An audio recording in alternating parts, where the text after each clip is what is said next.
the primary thrust of today's program. There's still a lot of talk about the wolf. But, I was asking Snerdley a moment ago, or telling Snerdley, I don't ask very many people much, I tell them. I was saying, I really would like to know who vouched for Wolf in the White House. Somebody had to tell somebody that Wolf was okay. Somebody had to vouch for the guy. And everybody is saying that it's Steve Bannon. And I'm not so sure that that's right. And until I'm sure who it is, I'm not going to speculate or say so.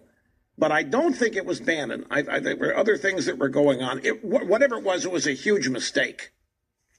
But even with that, more and more people are finding more and more errors in the book. And even members of the drive-by media are now getting a little bit nervous in citing it and quoting from it because it's largely made up. And when you have the New York Times saying, well, it's notionally correct, look up the word notional. Nominally, notionally. Well, it means if you feel it's right, it's okay. It works. But there are so many things that are wrong in it. And it's going to have the effect of shortening its shelf life on this. But we have word, ladies and gentlemen, of what President Obama thinks about the potential presidential run of Oprah Winfrey. And I'm going to tell you that the fact that the Democrats and the media, the left, are all in on Oprah proves how vacant their party actually is. But then you have to ask yourself, there are real Democrats, elected Democrats, Washington, D.C. Democrats who want this gig. They want to be president. They want to run for president. They want to beat Trump.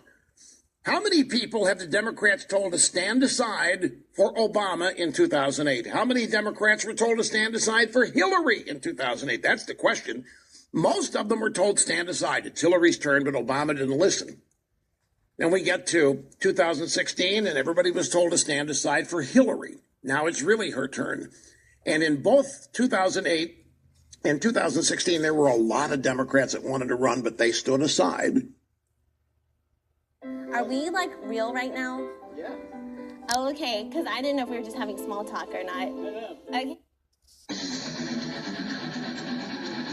Warning, the Savage Nation contains adult language, adult content, psychological nudity. Listener discretion is advised.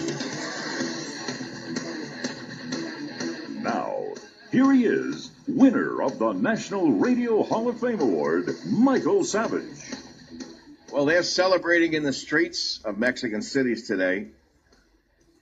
They never, ever thought that there'd be a reversal like this, a reversal of fortune like this. But my friends, I got to tell you, you better mark this day down. The day is the 9th of January, 2018. It looks to me like Trump has been rolled. He's calling for an immigration reform bill called a Bill of Love, with comprehensive changes that have long eluded Congress, which means the Gang of Eight, which means Lindsey Graham, John McCain's bill on steroids. Trump suggests two-phase immigration deal for dreamers. He met with Republican and Democrat lawmakers, if you can call a Democrat a lawmaker, seeking a solution for millions of young people. I love the word young people. Some of them are in their 30s, who were brought to the U.S. illegally. And last year, Trump ended the Obama-era DACA program, which protected more than 4 million people from deportation. The official figure is 700,000. That's like saying there are 11 million immigrants here when we know it's closer to 45 million.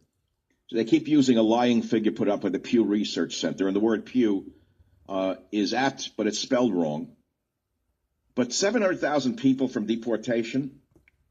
Welcome to today's edition of the Rush 24/7 podcast. And with talent on loan from God, I, America's real anchorman, Rush Limbaugh, kick off yet another 3 hours of broadcast excellence. Great to have you here, folks. As always, telephone number if you want to be on the program's 800-282-2882. And if you want to send an email, it's lrushbaugh@eibnet.us.